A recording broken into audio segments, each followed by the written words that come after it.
We set out to democratize healthcare for all. After exiting the business, Corey transitioned to a career as a high-tech Silicon Valley M&A attorney. Wow, you've done everything, huh? And later managed two successful venture capitalist firms where he invested in cutting-edge technologies. Under Corey's leadership, SOCi has become the #5 marketing platform globally. We have Adam Harris. He's the co-founder and chief executive officer of Cloudbeds. These are all San Diego companies, and we are very proud of all of them. The hospitality management platform powering lodging businesses around the globe.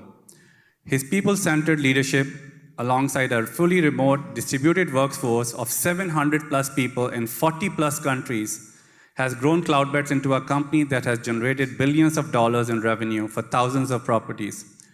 Before founding Cloudbeds, Adam was an established entrepreneur with numerous successful businesses. We have Mish Thrower. He's a financier and entrepreneur, author, and 22 times Ironman triathlete. He's the CEO and chairman and co-founder of Events.com, a leading global SaaS platform that helps passionate people manage, market, and monetize events, and also discover, interact, and transact with events they love. He also founded Active.com, the Active Network, which many of you might remember. He also launched ActiveEurope.com, Active Europe Network, as co-founder and CEO. He was also the president and CEO of Triathlete magazine, the world's largest triathlon magazine, which he serves as chairman. And finally, last but not least, we have Doug Winter. He's the CEO and co-founder of Seismic, the global leader in enablement. A veteran entrepreneur, Doug was also co-founder of Objectiva Software Solutions. He served as COO and general manager at EMC Document Sciences until founding Seismic in 2010.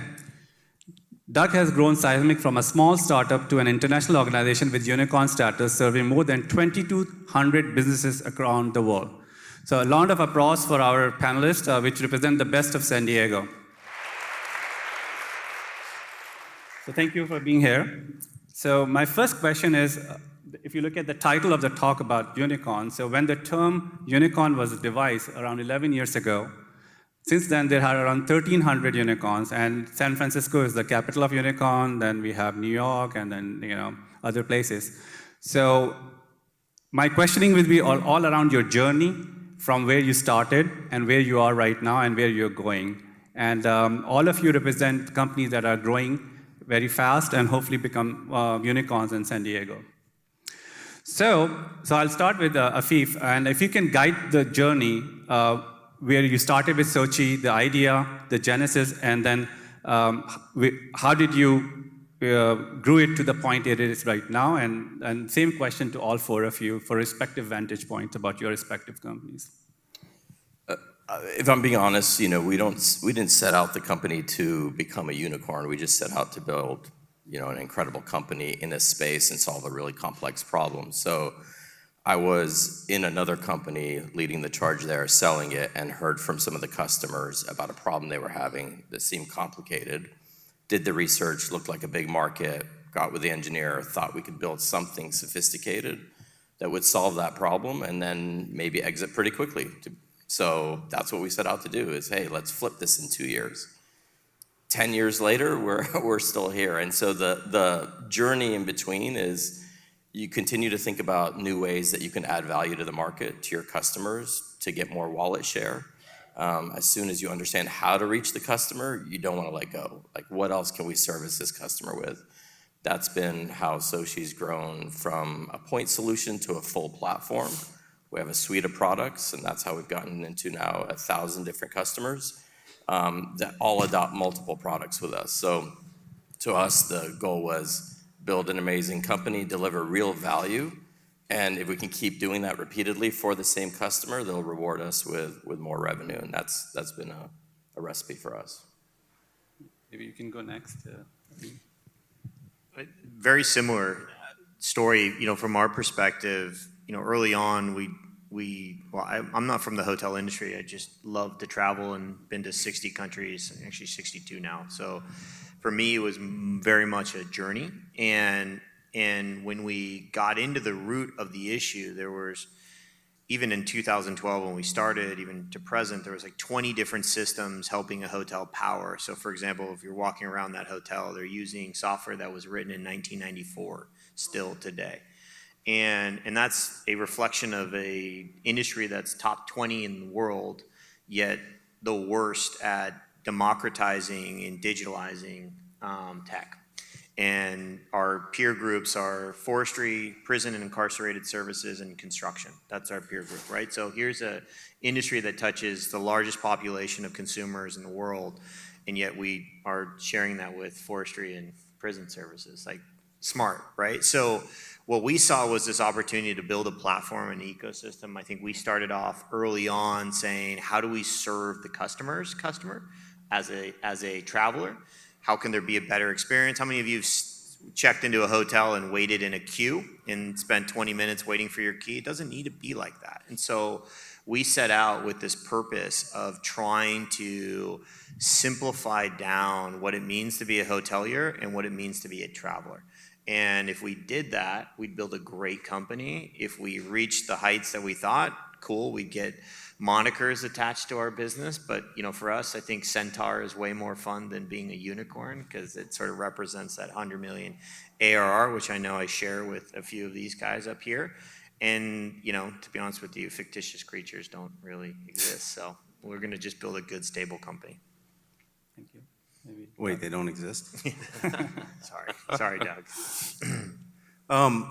My story might be a little bit different. The idea for Seismic really came from experience. Sold a previous company, ended up as part of EMC, large content management product and hardware product.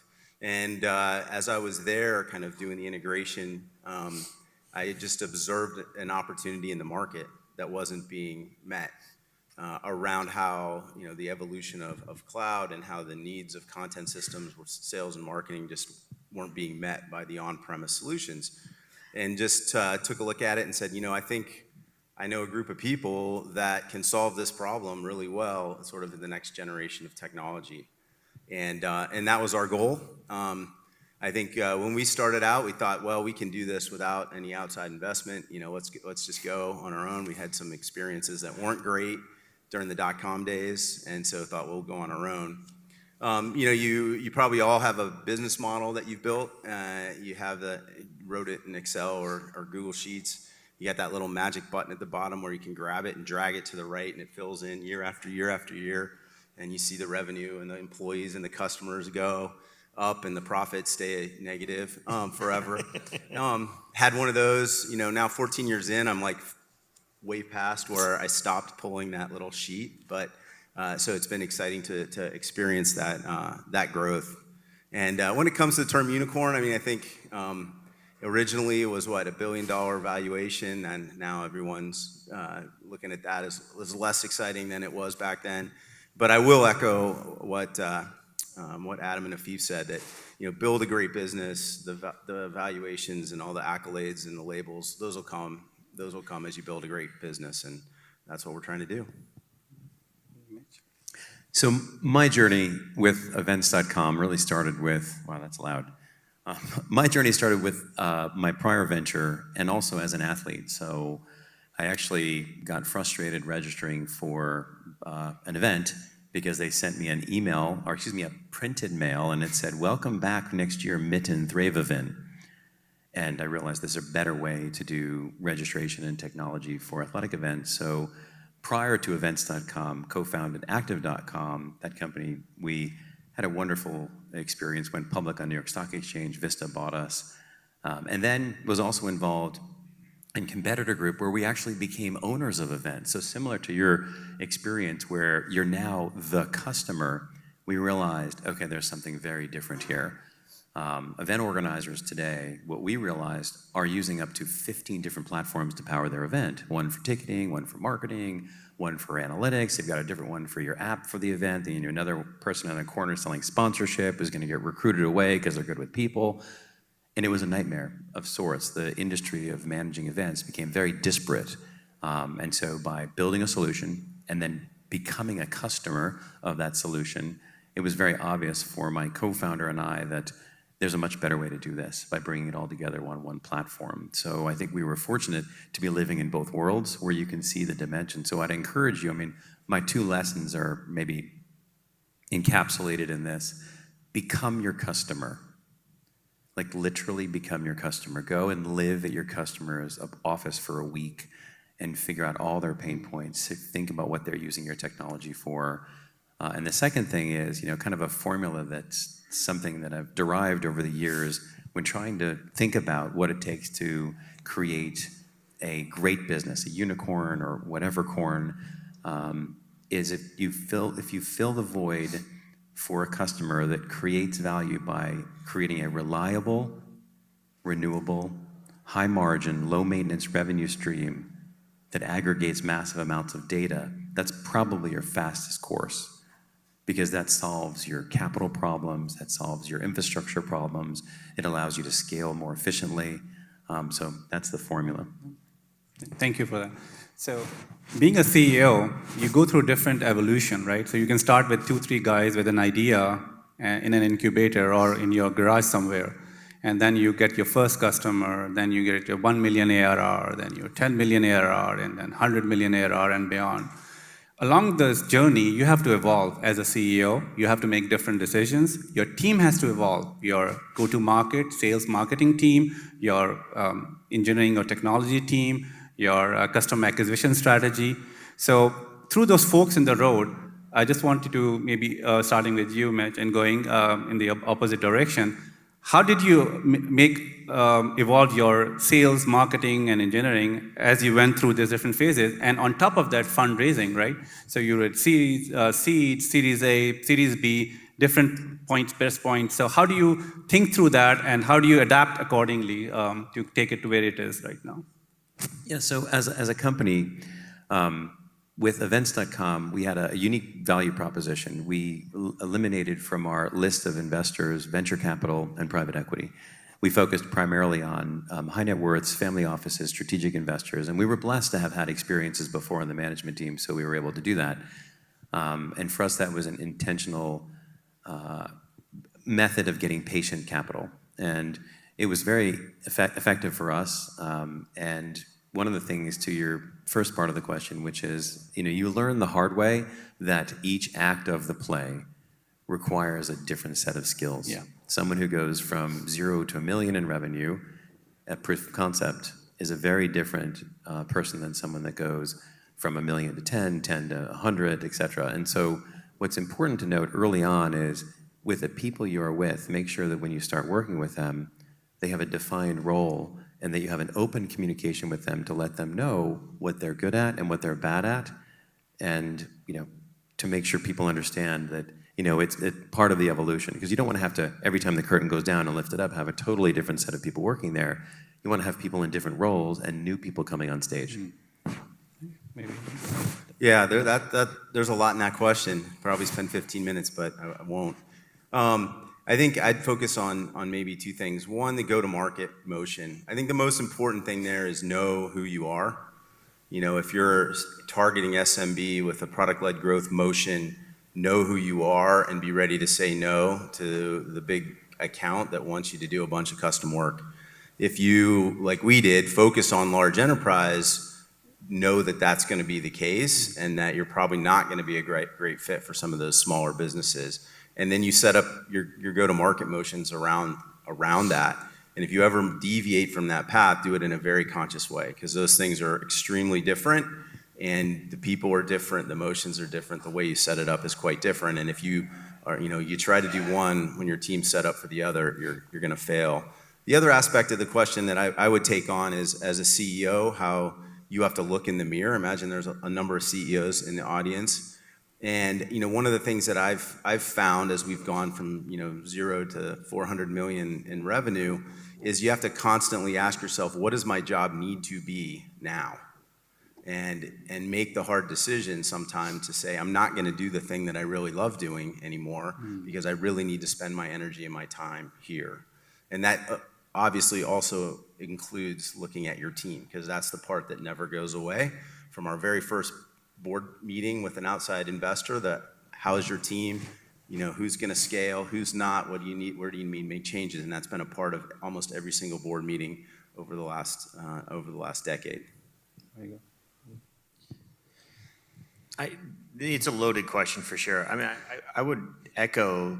I love how Doug slipped in $400 million in ARR. By the way, if you caught that. Slipped in.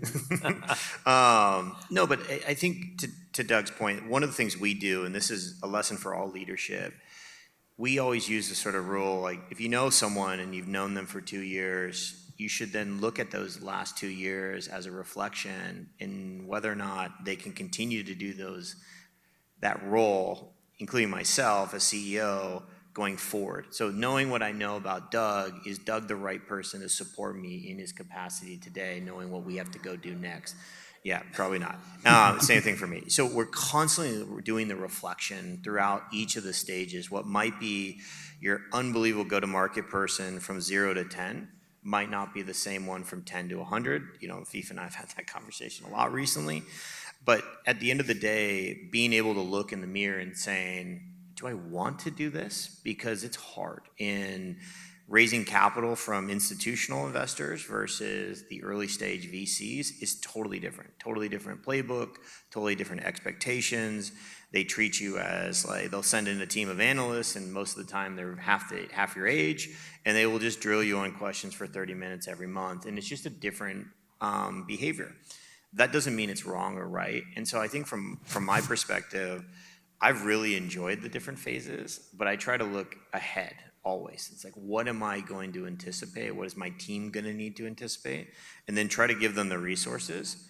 And if they don't have it, be honest and say, how do we bring the right resources in? And it's a constant journey with people.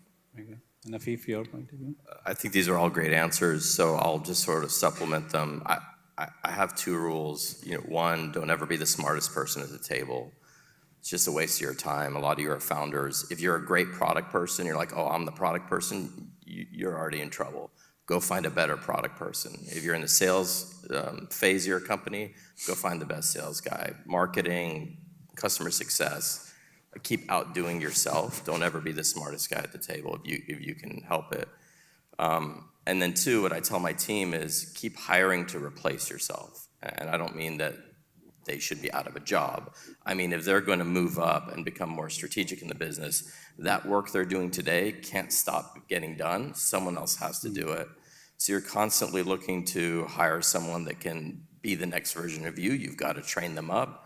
That then allows you to move up to the next step and be more strategic. So those are kind of my Just one quick addition to that. So personally, each of you, did you evolve, right? You say somebody started at very technology, building the product, and they become the sales motion and driving that. So did your role evolve? Just quick, and from where to where? Like, what were you doing first day and what you're doing, is it different? Most of your paths are you'll be a product company, then a sales company, then a marketing company, then a customer success company, right?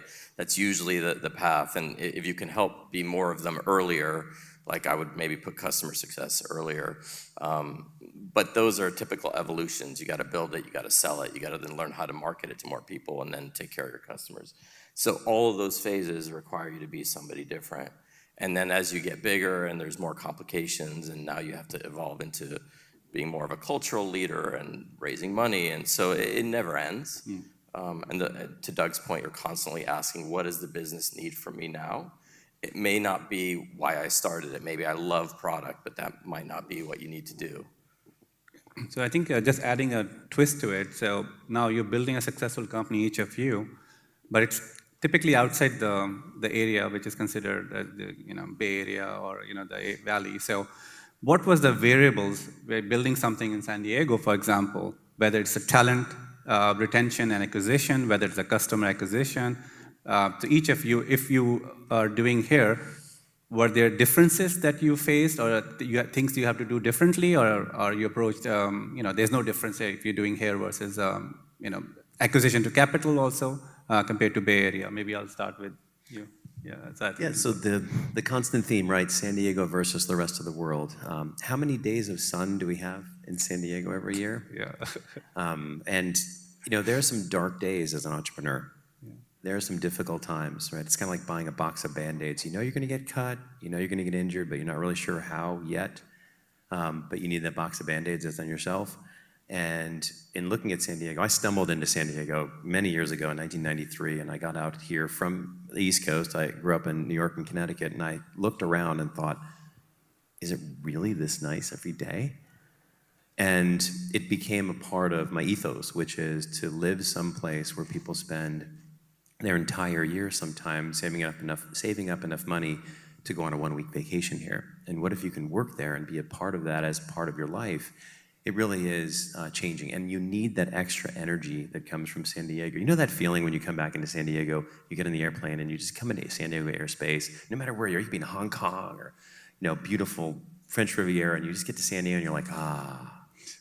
That was a big part for me. Now there are some things, it is different here. So one tip, actually I'll give you two, get on a plane, right? The pandemic blew up the whole necessity to be at a certain location. But you need to be in a different location to meet more people and interact with people. So put yourself where you need to be to raise capital.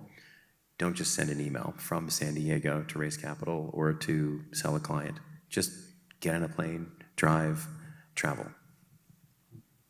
Yeah, I don't know about all of you, but that has been a little bit diminished with this airport project. So I'm looking forward to that coming back. Now it's like, Next year will be fine. When we were raising money more than a decade ago, it was you got to go Sand Hill Road, you got to run up and down, back and forth. Day trips. Got real familiar with the Southwest schedule, back and forth.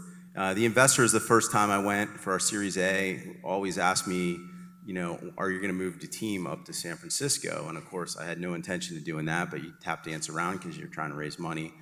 A year and a half later, 2 years later, in kind of the heat of the bubble, 2014, 15, things are heating up a lot. I go around for Series B, and they're all asking me two questions, the same question, which is, you're not going to move people up here, right? Because it was such a disaster with real estate and talent competition. So, we've been very successful. We're a very distributed team, but our heart and soul is here in San Diego. There's a lot of talent. I think one of the things I'm proud of about San Diego is the team up here, we're all rooting for each other. We're not competing with each other. We want each other to be successful, because their success means more people want to come to San Diego, more talent wants to stay in San Diego. So as we build each other up and as we see more and more successes, I've found over the last decade it's gotten significantly easier. My neighborhood up in Leucadia is populated now with a lot of technical people who've moved down from the Bay Area because a lot of the reasons that you mentioned, they just love living here, but they also know that there's a vibrant community now that is continuing to grow. So we all keep building that together, and I think it's just going to get better and better. Adam and Afif, you can chime in if you have. I'm going to echo the airport situation. I'm in the travel industry, so getting out of here, going to Europe, Hong Kong, things like that was a nightmare for us. But again, I do enjoy flying into San Diego and getting that moment. I grew up here. I'm one of the rare people who stick around for life. But we never had trouble accomplishing what we have sought out today. I think great companies, good management teams will find access to capital, will find access to talent, irrespective of where they are geography-wise. I do appreciate all the hard work of events like this, Connect San Diego, Startup San Diego, bringing down VCs, encouraging them to come visit. Cool companies, which I'm a part of as a board member at Connect. But, at the end of the day, it's that rooting, that camaraderie, the fact that San Diego is the 5th largest capital market now in the country, right? So, we've seen a really huge inflow of cash, not only just in biotech, which is obviously large, but tech, big companies getting a lot of capital. Some of them are on the stage. Shield AI is another one, for example, that deserves to be up here too. So we got to root for San Diego, but the reality of the last 12 years, we've seen a remarkable growth in this market. Anything to add, John? I think one of the benefits here is you have a loyal employee base. I have engineering friends in the Bay Area who literally have a strategy of vesting 1 year, then going to another place, vesting a year, going to another place, and building their own portfolio of equity. which is, you could only imagine if you were losing talent that way. So I think there's a big benefit to that. When we started these companies, there might have been a bit of a talent gap in the sense of like San Diego wasn't known as a big software hub. Now you can steal from Adam's company and you'll get great talent who know what they're doing and could take you to new heights. So I think a lot of that has evolved. Yeah. Thank you. I think really good. And we have a lot of young entrepreneurs in the audience. So the goal is that all of your learning and insights will be, really valuable for them. So one topic that comes in, being an entrepreneur is a very lonely job. You have highs and you have lows, right? Really high highs and really low lows. So I want to see if you had some challenge that you faced, through our journey, toughest challenge that really, sometimes companies can completely coming to a point that they can cease to exist and then they recover. So if you had these journeys, and what were the learnings from it, right? So, and what did you do differently after that? So what was your, I'd say, toughest experience in the last 10 years building SOCi, and same with all of you, right? Boy, I don't know if I've got one thing. There's probably one waiting for me in the emails right now. It's peaks and valleys, right? Yeah. It's really important, I think, or maybe it's just my personality type, that your highs don't get too highs, but then that your lows don't get too low. Like, if you're on a peak, guess what's coming? Like, if you're in a valley, then hopefully you can make your way out of it. If you're surrounded by good people that you trust, there isn't a single problem typically that's going to derail the company, and it can be overcome. I've come into rooms with resignation letters from my CTO because something big happened, and you just like, okay, man, it happened. Like, let's get through it. We call people like Doug, call people who have seen it before, try to understand how to navigate. That's another thing about the great San Diego community. There's people that want to help each other. So I don't have a particular example where things went really off rail, but if you do this, if this is your passion, guess what? You're gonna step in a lot of quite often. So just be prepared for that emotionally, and just understand you're the emotional leader of your company. So if you overreact, then others will as well, and that's probably not the standard you want to set. I'll tell a story. We were receiving an $80 million wire for our Series C with a big New York crossover fund, and it was set to close on March 17th, 2020. That's 3 days before lockdowns in New York and California. And I can tell you this, I was telling my counsel, whatever new terms, whatever things they want to put into the documents, except just let's sign those documents. 3 weeks after we did close, they were honorable. They actually went through with that investment, which they didn't have to. They could have pulled. Our revenue dropped by 35% because of COVID. And we all sat down, we took a big, deep breath, and we grew that year. We actually recouped all of it. We formulated a plan. We realized the world was going to change. We only grew by 12%, but that was like hundreds of percentage points. And then the next year we grew over 100 something, and the rest is history. And it secured our bigger round that happened thereafter. But I will never forget sitting in a room with my entire leadership team going, what do we do now? And we all just took a big, deep breath, and we said, we'll figure it out. And no one lost their shit, no one lost their cool, no one ran for the door. We just sat down and said, are we in a wartime environment?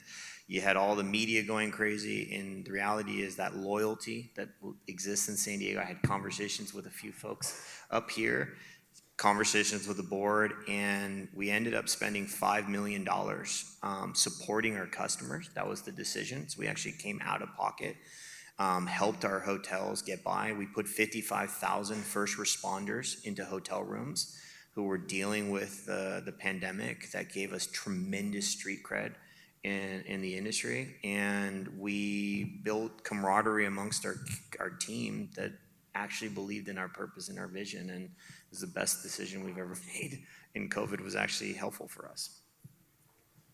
Yeah, I'd pick up the thread that Afif was starting down, which is I think as a leader, a lot of times your job has to be the emotional counterbalance to the company, and it's really hard. The days when you want to curl up in a ball and cry, you've got to get up and make an inspiring, positive energy speech. And the day when you just crushed it and signed the biggest deal in company history, you got to not party so hard with everyone. You got to drag them back to earth and remind them of all the things that we still have to do in order to improve. And that never got tested for me as much as it did in that year that shall not be named anymore. It was tough. The emotional swings that came along with COVID and trying to figure out, do we have to cut people or not? Everyone's freaking out about losing their jobs, about their family members who are getting sick. People are having very different experiences based on where they lived. We have a distributed team, so people in New York freaking out, people in San Diego going, I don't see any problems.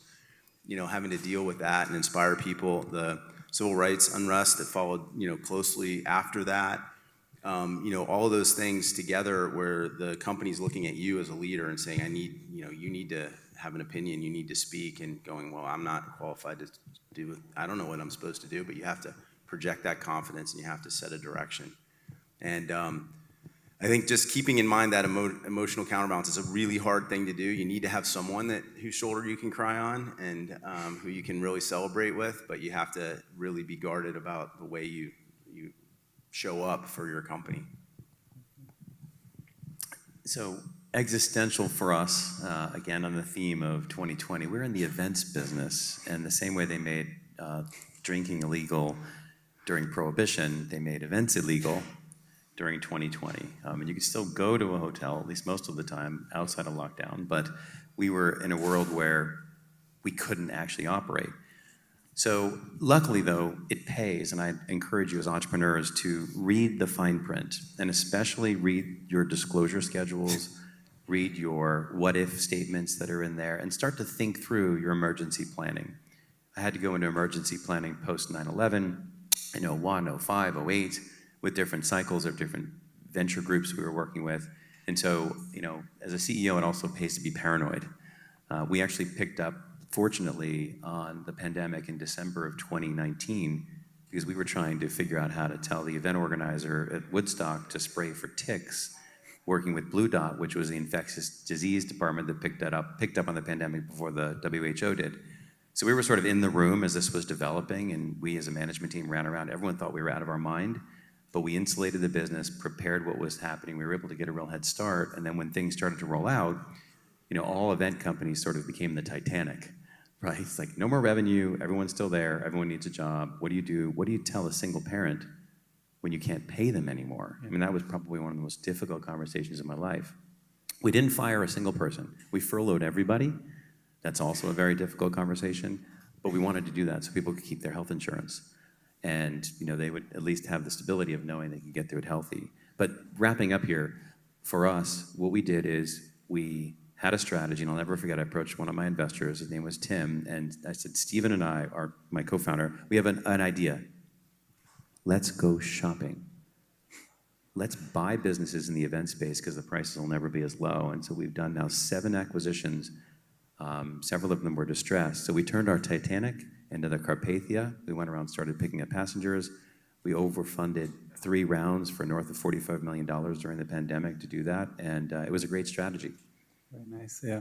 A great discussion. I think I would continue for another 2 hours, but unfortunately we are out of time. So I would like to thank all 4 of you. Really enjoyed the conversation, and for all of you, I think they will be outside. So if you have any questions, you can please talk to them and ask as many questions as you want. And I would like to thank my panelists. If you can give a big round of applause for them. Thank you so much, guys. Yeah.